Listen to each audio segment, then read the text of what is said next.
Hello guys and welcome to the YouTube channel of Wings Ek Udan. So let's make it together.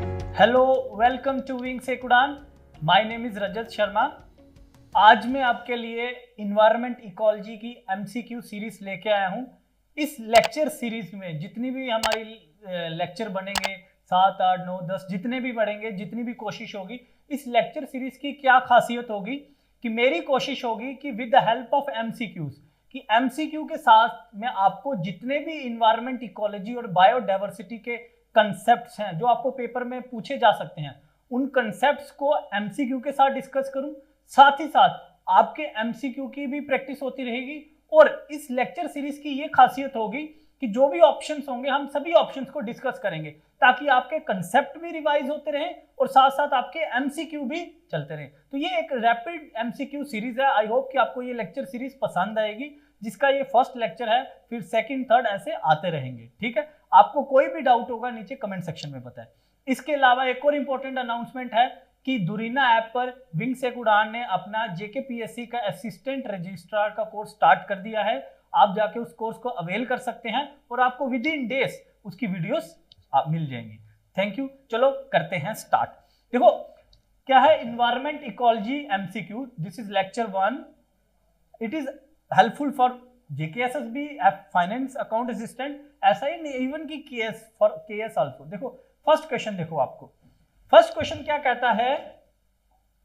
First question कहता है which of the following atmospheric gases constitute green house gases. देखो green house gases कौन सी होती हैं, उससे पहले आपको पता होना चाहिए कि ग्रीन हाउस इफेक्ट क्या होता है। अगर आपको याद होगा ग्रीन हाउस इफेक्ट क्या होता है, मैंने आपको हमने बताया था। इसमें क्या होता है कि हमारा दिस इज सन, ये सन है, सन से जो लाइट आ रही है, सनलाइट, वो जो लाइट आ रही है और ये हमारा अर्थ है। अगर जो सन की लाइट का कुछ पोर्शन जो है हमारे अर्थ पे, कुछ सम ऑफ द लाइट पोर्शन जो है वो एब्जॉर्ब कर लिया जाता है और कुछ पोर्शन जो है वो रिफ्लेक्ट कर दिया जाता है बैक। मींस सनलाइट जो है वो कुछ सनलाइट जो है कुछ एब्जॉर्ब कर ली जाएगी और कुछ सनलाइट जो है उसको रिफ्लेक्ट बैक कर दिया जाएगा, रिफ्लेक्टेड बैक। अब ये जो रिफ्लेक्टेड लाइट होती है, जो रिफ्लेक्ट की जाती है सन रेस, ये जो रिफ्लेक्टेड लाइट जो होती है जब वापस जाती है तो यहाँ पे कुछ गैसेस होती हैं। ये गैसेस क्या करती हैं, इन रिफ्लेक्टेड लाइट को एब्जॉर्ब कर लेती हैं और इनको वापस नहीं जाने देती। ये जो गैसेस जो इन रिफ्लेक्टेड रेस को एब्जॉर्ब कर लेती हैं, और जब ये गैसेस इन रिफ्लेक्टेड रेस को एब्जॉर्ब कर लेंगी तो इससे क्या होगा, जो एब्जॉर्ब हो जाएगी तो हीट बढ़ जाएगी, और जब हीट बढ़ जाएगी इसी को बोलते हैं ग्रीन हाउस इफेक्ट। और वो गैसेस जो इस प्रोसेस में हेल्प करती हैं उसको बोलते हैं ग्रीन हाउस गैसेस। किस प्रोसेस में कि ये जो रिफ्लेक्टेड बैक जो लाइट है उनको ट्रैप कर लेती हैं, एब्जॉर्ब कर लेती हैं, वो जो गैसेस है उनको बोलते हैं ग्रीन हाउस गैसेस। वो ग्रीन हाउस गैसेस कौन कौन सी हैं? क्या कार्बन डाइऑक्साइड है? बिल्कुल है। क्या नाइट्रोजन है? क्या नाइट्रोजन है? बिल्कुल नहीं। अगर आपको याद होगा, आपको पढ़ा होगा अगर आपने, ग्रीन हाउस गैसेस कौन कौन सी होती हैं। ग्रीन हाउस सबसे पहली होती है कार्बन डाइऑक्साइड, उसके बाद it is not nitrogen, it is oxides of nitrogen, कि जो नाइट्रोजन है उसके ऑक्साइड्स। देखो नाइट्रोजन के ऑक्साइड्स कौन कौन से होते हैं, जैसे नाइट्रोजन ऑक्साइड हो गया, या नाइट्रोजन डाइऑक्साइड हो गया, या नाइट्रस ऑक्साइड हो गया, N2O।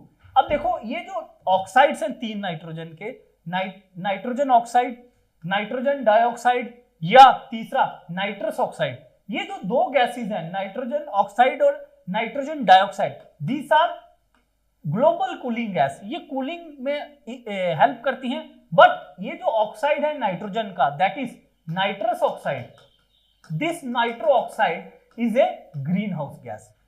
Nitrogen is not a greenhouse gas. Its oxide, that is nitrous oxide, is a greenhouse gas. But अगर यहाँ पे नाइट्रोजन ऑक्साइड लिखा होता तब भी वो नहीं होता। अगर यहाँ पे नाइट्रोजन डाइऑक्साइड लिखा होता तब भी वो ग्रीन हाउस गैस नहीं होती। ग्रीन हाउस गैस कौन सा ऑक्साइड है? Nitrous oxide. It means this is wrong. Third one nitrous oxide बिल्कुल सही, it is a green house gas.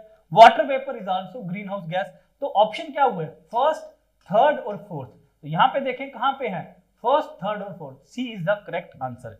तो ग्रीन हाउस गैसेस कौन कौन सी?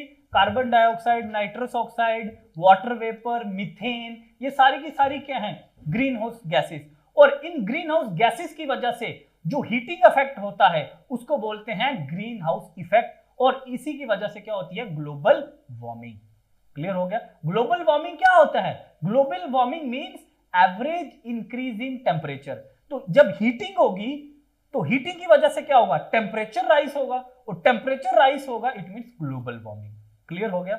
आई होप कि आपको ये कंसेप्ट समझ आ गया होगा। चलें, अब इस एमसीक्यू से आपके ग्रीन हाउस का भी थोड़ा सा कंसेप्ट रिवाइज हो गया होगा। चलो आगे चलते हैं। नेक्स्ट क्वेश्चन क्या है? नेक्स्ट क्वेश्चन देखो आप,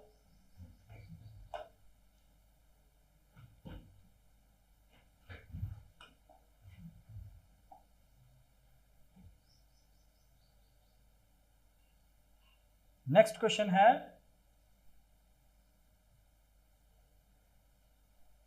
देखो नेक्स्ट क्वेश्चन देखो आपकी स्क्रीन पर।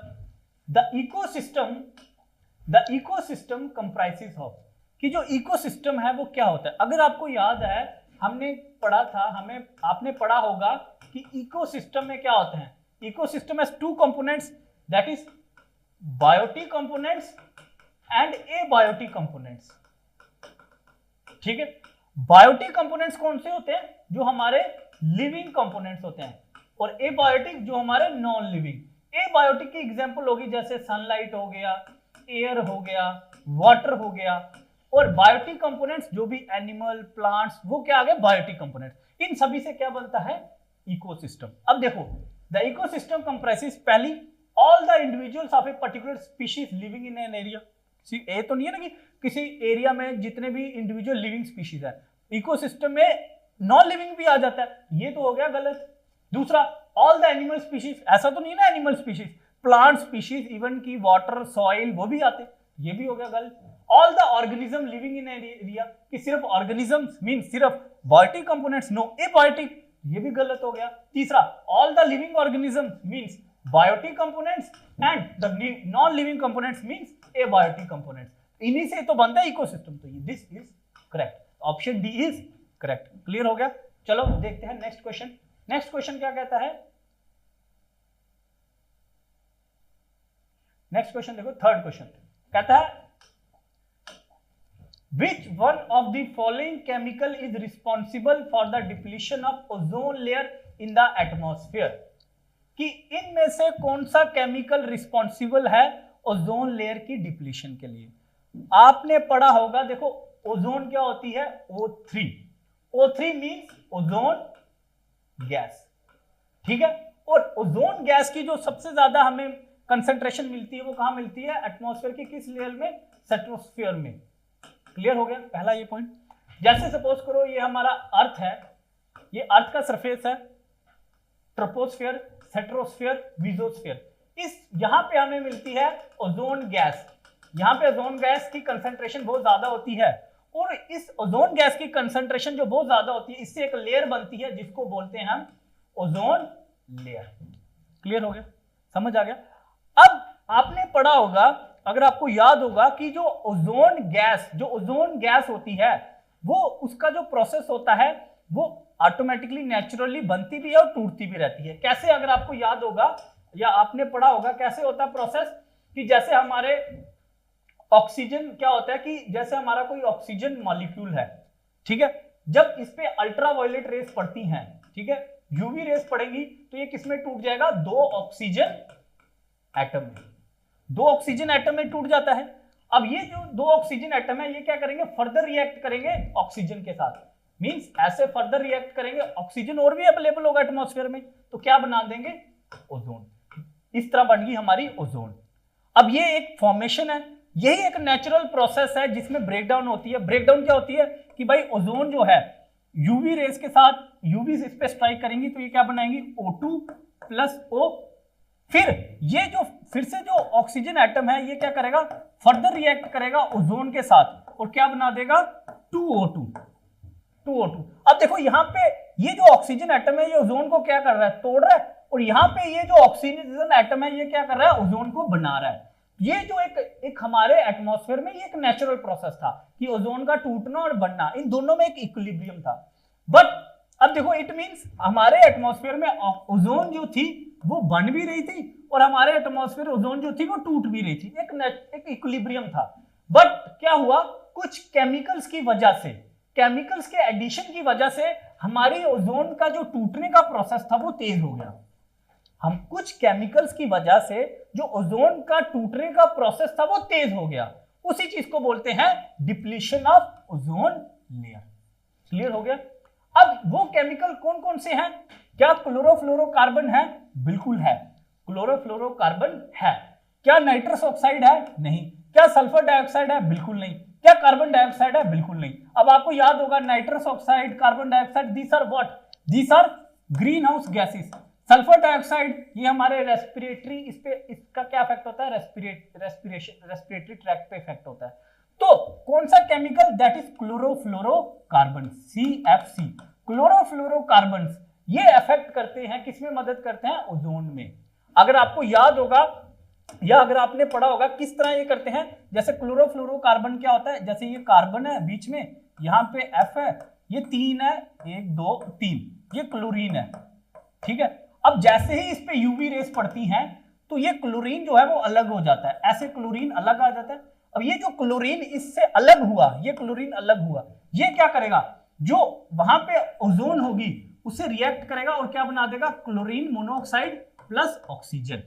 अब इस क्लोरीन ने क्या किया? ओजोन को तोड़ दिया, ओजोन को डिप्लीट किया और क्या बना दिया? क्लोरीन मोनोऑक्साइड और ऑक्सीजन। इसीलिए this chemical that is chlorofluorocarbon is responsible for the depletion of ozone layer. समझ आ गया? ये आपको सिर्फ मैं कंसेप्ट की रिवीजन करवा रहा हूं, आपने ऑलरेडी पढ़ा होगा, जिन्होंने ऑलरेडी पढ़ चुके हैं, जिन्होंने नहीं पढ़ा वो उनकी भी थोड़ी सी रिवीजन हो रही है एमसीक्यू के साथ। क्लियर? चलो नेक्स्ट चले, नेक्स्ट क्वेश्चन देखो। नेक्स्ट क्वेश्चन क्या कहता है? The ecological footprint is a measure of ecological impact of. अगर आपको याद होगा कि अगर आपने पढ़ा होगा कि इकोलॉजिकल फुटप्रिंट क्या होता है, इकोलॉजिकल फुटप्रिंट, इकोलॉजिकल फुटप्रिंट मैं आपको बताया था कि सपोज करो ये कोई पर्सन है, एक पर्सन है, ये पर्सन जिंदा रहने के लिए ये क्या करेगा? क्रॉप्स इसको खाना चाहिए होगा, फिर खाना चाहिए होगा, इसको पानी चाहिए होगा, इसको मींस इसको जिंदा रहने के लिए वेरियस रिसोर्सेज चाहिए होंगे, प्लस साथ ही साथ ये अगर इसे एक जगह से दूसरी जगह जाना है तो ये अपनी गाड़ी पे जाएगा या सपोज करो पब्लिक ट्रांसपोर्ट पे जाता है, it means carbon dioxide release करेगा। इट मींस एक पर्टिकुलर पर्सन का ये अगर अर्थ है, ये सारे इस पर्सन को जीवित रहने के लिए कुछ रिसोर्सेज चाहिए होंगे, तो वो रिसोर्सेज कहां से आएंगे? इस अर्थ के किसी पोर्शन से। इस पर्टिकुलर पर्सन को जितने रिसोर्सेज चाहिए अपने जीने के लिए, वो हो गया इस बंदे का इस अर्थ पे इकोलॉजिकल फुटप्रिंट कि भाई इसको कितने रिसोर्सेज चाहिए। सपोज करो इतना पोर्शन चाहिए इसको जिंदा रहने के, तो ये हो गया इसका फुटप्रिंट। तो ओवरऑल इंडिया की पॉपुलेशन जितनी है और उनको कितने रिसोर्सेज चाहिए और कितने वेस्टेज जो एब्जॉर्ब करेगी अर्थ, उसके लिए कितनी जगह चाहिए, that is called ecological footprint of India. समझ आ गया? अब कहते हैं कि इकोलॉजिकल फुटप्रिंट जो है is a measure of ecological impact of consumption of food, बिल्कुल सही, फॉरेस्ट प्रोडक्ट्स, बिल्कुल सही, अदर रिसोर्सेज, बिल्कुल सही, डिफोरेस्टेशन भी इकोलॉजिकल, बिल्कुल सही, लैंड यूज फॉर रोड्स कि भाई रोड्स चाहिए हमें बनाने के लिए, वो भी क्या है? ह्यूमन पॉपुलेशन का इफेक्ट है किस पे? इन्वायरमेंट पे, buildings, power plants, garbage dumps. Means अगर आप ये ह्यूमन है या हर रोज इसको क्या कचरा क्या है, प्लास्टिक या गार्बेज गंद इकट्ठा होता है, तो इस गंद को कहां फेंका जाता है? बाहर। तो वो बाहर कहां? मींस अर्थ के किसी पोर्शन पे, तो वो भी इस पर्सन का क्या होगा? Ecological footprint. Means consumption of food, food products, other resources, deforestation, जो लैंड चाहिए रोड्स के लिए, बिल्डिंग्स के लिए, पावर प्लांट्स के लिए, गार्बेज डंप्स के लिए, ये सभी के सभी क्या हो गए? इकोलॉजिकल फुटप्रिंट हो गए। क्लियर हो गया? तो ऑप्शन क्या हुआ? डी, 1 2 और 3, तीनों के तीनों। समझ आ गया इकोलॉजिकल फुटप्रिंट? चलो आगे चले, नेक्स्ट क्वेश्चन देखो। नेक्स्ट क्वेश्चन क्या कहता है? What is the purpose of ozone layer? अभी मैंने आपको बताया था कि स्ट्रेटोस्फेयर में एक लेयर बन जाती है, ठीक है, ये लेयर बन जाती है ऐसे, जिसको हम बोलते हैं ओजोन लेयर। अब इस ओजोन लेयर का क्या काम होता है? इस ओजोन लेयर का क्या काम होता है? ये ओजोन लेयर क्या करती है? ये ओजोन लेयर क्या करती है? जो भी हार्मफुल यूवी रेज होती हैं, जो भी हार्मफुल यूवी रेज होती हैं उन यूवी रेज से हम लोगों को बचाती है। ओजोन क्या करती है, जो भी यूवी रेस उनको पास नहीं करने देती, मींस यूवी रेस को रिस्ट्रिक्ट कर देती है। तो क्या पर्पस है ओजोन लेयर का, protects UV rays to reach on earth, बिल्कुल सही। Helps UV rays to reach on earth, बिल्कुल नहीं। The source of ozone is the oxygen in the atmosphere, बिल्कुल सही। हमने क्या पढ़ा था, ओजोन कैसे बनती है कि जो ऑक्सीजन है वो टूटेगा पहले दो ऑक्सीजन एटम में और यही इनमें से ऑक्सीजन एटम रिएक्ट करेगा ऑक्सीजन, मींस ओजोन के बनने के पीछे कौन कारण है, ऑक्सीजन। ये सही है। इट मींस कौन कौन सी स्टेटमेंट्स हुई, फर्स्ट और थर्ड, तो आंसर क्या हुआ C, that is first and third is the correct answer. Clear, चले नेक्स्ट। समझ आ रहा है, कोई doubt? If you have any doubt नीचे कमेंट सेक्शन में बताओ, ठीक है। चलो next question. Everyone and welcome to Wings Quran. There is an important announcement for all the PSC Assistant Registrar aspirants. Wings आपके लिए लेके आया है मेंटरिंग कम कोचिंग कोर्स। यानी जो भी बच्चा हमारा कोर्स सब्सक्राइब करेगा उसको एक मेंटर के थ्रू गाइड किया जाएगा। गाइस, मेंटरिंग का मतलब कि आपको एक particular faculty member properly guide करता रहेगा थ्रू आउट द प्रिपरेशन। उसके साथ साथ video course, study material, MCQ sessions all will be included in this course. Guys, faculty members सारे वही होंगे जो पीएससी और यूपीएससी के एग्जाम्स को ऑलरेडी फेस कर चुके हैं, जिन्होंने मेंस लिख रखा है, जो इंटरव्यू स्टेज तक पहुंच रखे हैं। So all those people who are guiding you have already been through this exam. ये कोर्स विंग्स लेकर आ रहा है नॉर्थ इंडिया की सबसे बड़ी ऐप पे, दुरीना ऐप।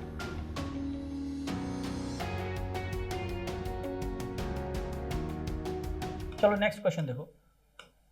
नेक्स्ट क्वेश्चन देखो क्या कहता है। नेक्स्ट क्वेश्चन कहता है when two organisms attempt to utilise the same resource the result is, कि अगर दो ऑर्गेनिजम्स हैं, सपोज कर लो ए और बी, ये दो ऑर्गेनिजम्स हैं और ये इनका खाना है सी।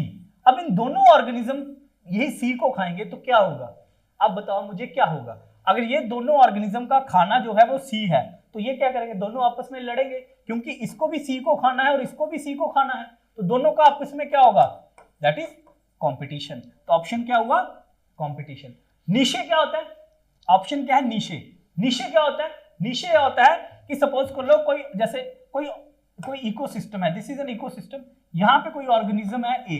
अब इस ऑर्गेनिज्म का इस पर्टिकुलर इकोसिस्टम में क्या फंक्शन है, वो क्या करता है, that is called its ecological नीशे।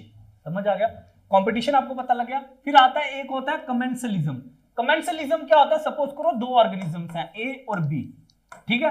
अब इन दोनों की रिलेशनशिप कि ए को बी को ए की वजह से अफेक्ट हो रहा है और ए पे कोई इफेक्ट नहीं पड़ रहा, उसको बोलते हैं कमेंसलिज्म। मतलब क्या कि ए दो ऑर्गेनिजम्स हैं, बी जो है उसको ए की वजह से बेनिफिट हो रहा है बट ए इज अनअफेक्टेड, कि ए पे कोई इफेक्ट नहीं है।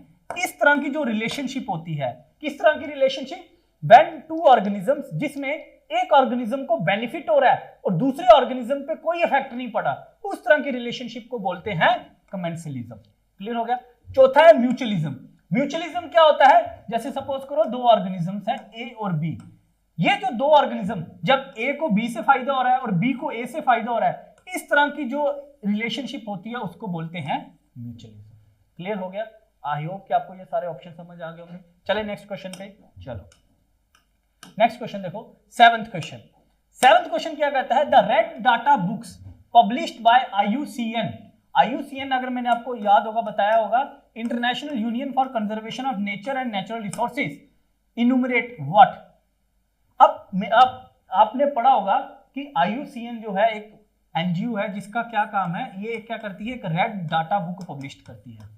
रेड डाटा बुक पब्लिश करती है। इस रेड डाटा बुक में क्या होते हैं कि हमारे वर्ल्ड में जितने भी थ्रेटेंड स्पीशीज हैं, थ्रेटेंड स्पीशीज की जो स्पीशीज है उनका क्या स्टेटस है आज की डेट में, कि वो थ्रेटेंड है, वनरेबल है, क्रिटिकली एंडेंजर्ड है या एक्सटिंक्ट हो चुकी हैं। मीन स्पीशीज का असेस करना कि उनका स्टेटस क्या है, वो सब जो होगा वो किसमें होगा, रेड डाटा बुक में। ठीक है। अब देखो कहता है कि रेड डाटा बुक क्या होता है, biodiversity parks and wildlife sanctuaries in different countries, नहीं। Centres of origin of cultivated plants and domesticated elements, बिल्कुल नहीं।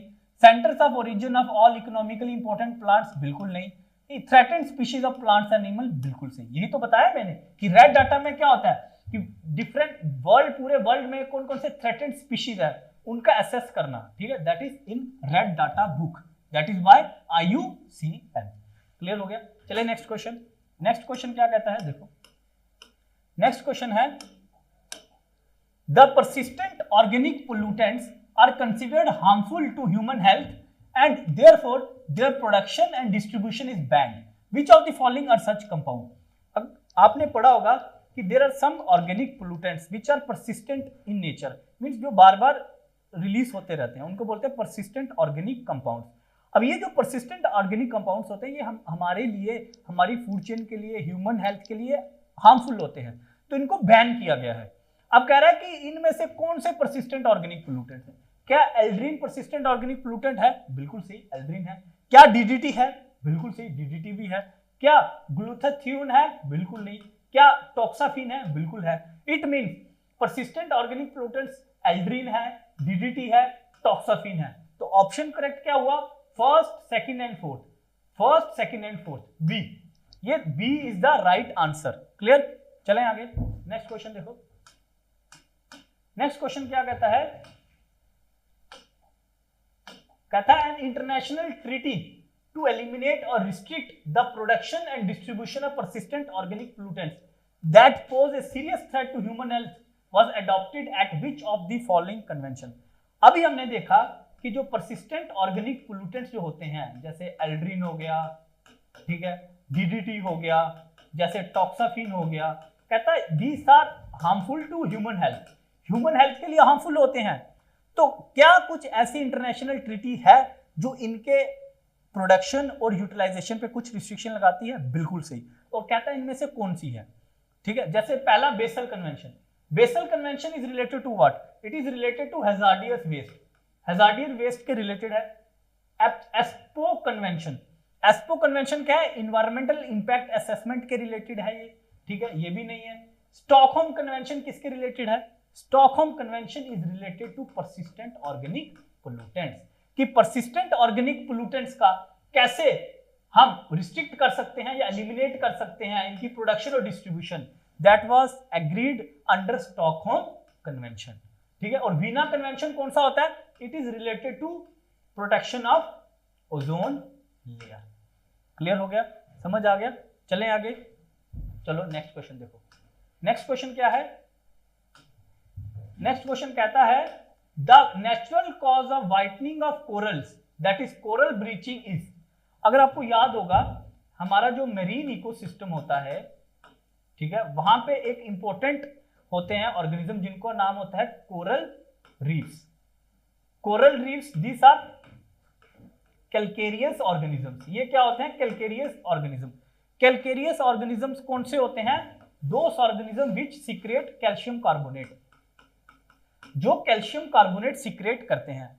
अब ये जो कोरल रीफ्स होते हैं ना, इनका काफी दीस आर वेरी कलरफुल, ये काफी कलरफुल होते हैं, ठीक है। अब ये कलरफुल क्यों होते हैं? क्या होता है? एक देखो, there is a symbiotic relationship. एक होते हैं कोरल रीफ्स और एक होते हैं जूजेंथली। जूजेंथली, ये मैंने लिखा हुआ है जूजेंथली। अब क्या होता है कि जूजेंथली को फोटोसिंथेसिस करने के लिए कुछ शेल्टर चाहिए होता है, तो जूजेंथली क्या करते हैं? कोरल रीफ्स पे अपने आप को अपना घर बना लेते हैं। इट मींस कोरल रीफ्स इनको जूजेंथली को क्या प्रोवाइड करते हैं? शेल्टर प्रोवाइड करते हैं। तो जूजेंथली क्या करते हैं? कार्बन डाइऑक्साइड एब्जॉर्ब करके फोटोसिंथेसिस करते हैं, ठीक है। अब ये जो कोरल रीफ्स हैं, दीस आर कैल्केरियस ऑर्गेनिज्म, तो इनको क्या चाहिए? कार्बन चाहिए। तो जूजेंथली क्या करते हैं? इनको कार्बन प्रोवाइड करते हैं, ठीक है। और इसी वजह से इन कोरल रीफ्स को कलरफुल होते हैं, ठीक है। अब इट मींस इन दोनों के बीच क्या है? सिम्बायोटिक रिलेशनशिप है। मींस कोरल रीफ्स जो है वो जूजेंथली को शेल्टर प्रोवाइड कर रहे हैं ताकि वो जिंदा रह सके और फोटोसिंथेसिस कर सके, और zooxanthellae with the help of photosynthesis coral reefs को कार्बन प्रोवाइड कर रहे हैं ताकि वो calcareous organism means calcium carbonate को सीक्रेट कर सके। तो दोनों का आपस में ऐसा रिलेशनशिप है। अब क्या होता है कि जैसे ही इस मेरीन इकोसिस्टम में कोई डिस्टर्बेंस होती है तो उसकी वजह से क्या होता है? जूजेंथली जैसे ही कम होना स्टार्ट हो जाते हैं। अगर जूजेंथली कम होना स्टार्ट हो जाएंगे तो कोरल रीफ्स को कार्बन प्रोवाइड होना कम स्टार्ट हो जाएगा। तो जब कोरल रीफ्स को कार्बन प्रोवाइड कम होना स्टार्ट हो जाता है तो ऑटोमेटिकली कोरल रीफ जो है वो डेड होने लगते हैं। मींस कोरल रीफ का जो कलर है वो व्हाइट होने लगता है और इसी प्रोसेस को बोलते हैं कोरल ब्लीचिंग। समझ आ गया? इसी प्रोसेस को बोलते हैं कोरल ब्लीचिंग। अब कोरल ब्लीचिंग देखो क्या कह रहा है, increased photosynthetically active radiation UV light band, बिल्कुल नहीं। Change in salinity of sea water, बिल्कुल नहीं। इंक्रीज्ड और रिड्यूस्ड टेम्परेचर, बिल्कुल नहीं। अब देखो स्ट्रेस इंट्रोड्यूस्ड एक्सपल्शन और death of the symbiotic protozoa zooxanthellae, बिल्कुल सही। कि कोरल ब्लीचिंग का नेचुरल कॉज क्या है कि जैसे ही जूजेंथली अगर कम होना स्टार्ट हो जाएंगे तो ऑटोमेटिकली कोरल रीफ्स भी डेड होना स्टार्ट हो जाएंगे। तो कोरल रीफ्स का डेड होना मींस कोरल ब्लीचिंग। हो गया नहीं? तो D is the correct answer. ठीक है, आपको इसकी पीडीएफ जो विंग्स का टेलीग्राम चैनल है वहां पे मिल जाएगी। ठीक है, चलो नेक्स्ट चलें। नेक्स्ट क्वेश्चन देखो, नेक्स्ट क्वेश्चन क्या कहता है, कहता है एक्सटेंट स्पीशीज आर, कह रहा है extant species are. Extant species कौन से होते हैं? देखो यहां पे एक डिफरेंस होता है, एक होता है एक्सटिंक्ट और एक होता है एक्सटेंट। यहां पे एक्सटिंक्ट नहीं पूछ रहा कि जो खत्म हो चुके हैं, यहां पे पूछ रहा है एक्सटेंट। एक्सटेंट स्पीशीज वो होते हैं which are not extinct, means extant species are those species which are not extinct, कि जो एक्सटिंक्ट नहीं हुए हैं। तो एक्सटेंट स्पीशीज कौन से हो गए? Those which are not extinct. तो 11th का क्या आंसर हो गया? That is B part. Next question देखें। नेक्स्ट क्वेश्चन क्या कहता है? नेक्स्ट क्वेश्चन कहता है कि environmental degradation, environmental degradation means environment का डिग्रेड होना, इन्वायरमेंट का उसकी कंडीशन बुरी होना, is the deterioration of the environment through, कौन कौन से कारण है? Depletion of resources such as air, water and soil. अगर एयर पोल्यूटेड हो जाएगी, वाटर पोल्यूशन हो जाएगा, सॉइल पोल्यूशन हो जाएगा, तो आपको लगता है इन्वायरमेंट डिग्रेड होगा? बिल्कुल होगा। It means this is the right answer. Destruction of ecosystem, अगर कोई इकोसिस्टम है, इकोसिस्टम डिस्ट्रॉय हो जाता है तो डोंट यू थिंक कि उसकी वजह से इन्वायरमेंटल डिग्रेडेशन होगी? बिल्कुल होगी। This is also the answer. Progressive increase in wild life, कुछ ऐसा नहीं, इससे तो नहीं होगा। अगर प्रोग्रेसिव इंक्रीज हो रही है वाइल्ड लाइफ में तो इन्वायरमेंट तो डिग्रेड हो नहीं रहा, तो ये तो गलत हो गया। एक्सटिंक्शन ऑफ वाइल्ड लाइफ, अगर वाइल्ड लाइफ कम हो रही है इट मींस हमारा इन्वायरमेंट डिग्रेड हो रहा है। This is also the reason. तो क्या करेक्ट आंसर क्या हुआ? 1, 1, 2 और 4, B is the correct answer. Clear? चले नेक्स्ट क्वेश्चन देखो। नेक्स्ट क्वेश्चन क्या कहता है? नेक्स्ट क्वेश्चन कहता है रीजन ऑफ द अर्थ, कि अर्थ का ऐसा कौन सा रीजन है that is extremely biological diverse. Biological diverse means कि वहां पे बायोडाइवर्सिटी बहुत ज्यादा है and also under the severe threat, means कि ऐसा कोई रीजन है जहां पे बायोलॉजिकल डाइवर्सिटी बहुत ज्यादा है, साथ ही साथ वहां के जो स्पीशीज हैं वो थ्रेटेंड है due to habitat loss, climate change और एक्सटेंसिव स्पीशीज लॉस। उसको क्या बोलते हैं? अगर आपने पढ़ा होगा बायोडाइवर्सिटी हॉटस्पॉट्स, बायोडाइवर्सिटी हॉटस्पॉट्स की दो कंडीशन होती है। क्या कंडीशन होती है? कि एंडेमिज्म, एंडेमिज्म क्या होता है कि वहां के जो स्पीशीज होते हैं वो वहीं पे मिलते हैं और कहीं नहीं मिलते, मींस वहां पे बायोडाइवर्सिटी बहुत ज्यादा होती है, प्लस ये जो स्पीशीज होते हैं ये थ्रेटेंड होते हैं। अगर किसी पर्टिकुलर एरिया की ऐसी कंडीशन होती है उस पर्टिकुलर एरिया को डिक्लेयर किया जा सकता है biodiversity hotspot, means that particular region of earth can considered as a biodiversity hotspot. तो यही तो ये पूछ रहा है, तो वो क्या हो जाएगा? Option D. क्रिटिकली एंडेंजर्ड क्या होता है? कि जो खत्म होने ही वाले हैं बस, एंडेंजर्ड जो खतरे में है। तो बायोडाइवर्सिटी हॉटस्पॉट मींस जहां पे बायोडाइवर्सिटी ज्यादा होगी, साथ ही साथ थ्रेटेंड होंगे, that particular region is known as biodiversity hotspot. और हमारे इंडिया में कितने बायोडाइवर्सिटी हॉटस्पॉट है? हिमालय वाला रीजन, इंडो बर्मा वाला रीजन, वेस्टर्न घाट वाला रीजन और सुंदरलैंड वाला रीजन। समझ आ गया? This are the 4 biodiversity hotspots in India. Clear? चले नेक्स्ट क्वेश्चन। नेक्स्ट क्वेश्चन देखो क्या कहता है। नेक्स्ट क्वेश्चन कहता है कि with reference to food chain in ecosystem consider the following statement. आप मुझे बताओ फूड चेन क्या होती है? फूड चेन अगर आपको पढ़ा है आपने, क्या होती है? जैसे सपोज कर लो ग्रास, ग्रास को कौन खाते हैं? Grass hopper. ग्रास हॉपर को कौन खाएंगे? फ्रॉग। फ्रॉग को कौन खाएगा? स्नेक, और स्नेक को कौन खाएगा? हॉक। यही तो होती है ना फूड चेन। अब कहता है फूड चेन के रिलेटेड कुछ स्टेटमेंट्स हैं, आप बताओ सही या गलत है। ए food chain illustrates the order in which a chain of organism feed upon each other, कि एक ऐसा ऑर्डर है जहां पे चेन है ऑर्गेनिज्म की जो एक दूसरे पे डिपेंडेंट है। बिल्कुल सही। ये इस पे, ये जो ग्रास हॉपर है इस पे डिपेंड है, फ्रॉग इस पे डिपेंड है, स्नेक इस पे डिपेंड है और हॉक इस पे डिपेंड है। बिल्कुल ये स्टेटमेंट सही है। दूसरी statement, food chains are found within the population of a species. अब क्या पूछ रहे हैं? Within the. Within the मतलब क्या ग्रास को खाता है? नहीं। ग्रास को कौन खाएगा? दूसरा स्पीशीज खाएगा, मींस ग्रास हॉपर। तो विद इन द नहीं आता, ये आउटसाइड द आता है, तो इसलिए ये स्टेटमेंट होगी गलत। तीसरा, a food chain illustrate the number of each organism which are eaten by others. कहता है फूड चेन जो है it illustrate number of each organism. क्या ग्रास को कौन कौन खा सकता है? यहाँ पे फूड चेन तो सिर्फ हो गया ना एक ही चेन कि grass will be eaten by grasshopper. ऐसा तो नहीं ना कि grass can be eaten by this, grass can be eaten by cow, grass can be eaten by this. तो ऐसा, अगर ऐसा सिस्टम होगा तो वो क्या हो जाती है? Food web. तो ये बात किसकी कर रहा है? फूड चेन की। तो ये जो डेफिनेशन है ये किसकी हो जाएगी? फूड वेब की। तो this statement is also wrong. तो करेक्ट आंसर क्या हुआ? One only. क्लियर? चलें आगे। नेक्स्ट क्वेश्चन देखो, लास्ट क्वेश्चन क्या कहता है? Consider the following statements. ठीक है, पहली स्टेटमेंट क्या है? Eutrophication disrupts natural functioning of the ecosystem bringing about negative. अगर आपको याद होगा, पढ़ा होगा आपने, यूट्रोफिकेशन क्या होती है कि अगर सपोज करो ये कोई लेक है, इस लेक में क्या होता है कि न्यूट्रिएंट्स जो होते हैं उनकी न्यूट्रिएंट्स की अवेलेबिलिटी बढ़ जाती है। अब जैसे ही न्यूट्रिएंट्स की अवेलेबिलिटी बढ़ जाती है, इन न्यूट्रिएंट्स की अवेलेबिलिटी की बढ़ने की वजह से क्या होता है? नए प्लांट्स फ्लोरिश करते हैं जिनमें होते हैं एल्गी। एल्गी क्या करते हैं? एकदम से ग्रो करने लगते हैं और उसी चीज को बोलते हैं एल्गल ब्लूम। अब एल्गल ब्लूम क्या होंगे? ऐसे ऊपर इकट्ठे हो जाएंगे। अगर आपने देखा होगा कि कहीं पानी जो होता है, पानी पे ना ग्रीन ग्रीन सा ऊपर हो जाता है, ग्रीन जो पानी हो जाता है, वो हो गया एल्गल ब्लूम। अब वो एल्गल ब्लूम क्या करता है? सनलाइट को रिस्ट्रिक्ट कर देता है, सनलाइट को अंदर नहीं आने देता। अब जब एल्गल ब्लूम सनलाइट को अंदर नहीं आने देगा तो जो कुछ ऑर्गेनिज्म जो सनलाइट पे डिपेंड करते हैं वो तो सर्वाइव नहीं कर पाएंगे। इट मींस इसी को बोलते हैं यूट्रोफिकेशन। इट मींस यूट्रोफिकेशन के कुछ नेगेटिव इन्वायरमेंटल इफेक्ट्स हैं। ये पहली स्टेटमेंट होगी करेक्ट। दूसरा क्या कहता है? Enhanced growth of the phytoplankton and algal blooms leads to lack of oxygen in the water. अब देखो क्या होगा कि जैसे ही एल्गल ब्लूम होगा, एल्गल ब्लूम की वजह से क्या होगा? धीरे धीरे ये क्या करेंगे? ज्यादा ऑक्सीजन ऑब्जॉर्व करेंगे। फिर एल्गल ब्लूम नए रिप्रोड्यूस होंगे, मरेंगे भी।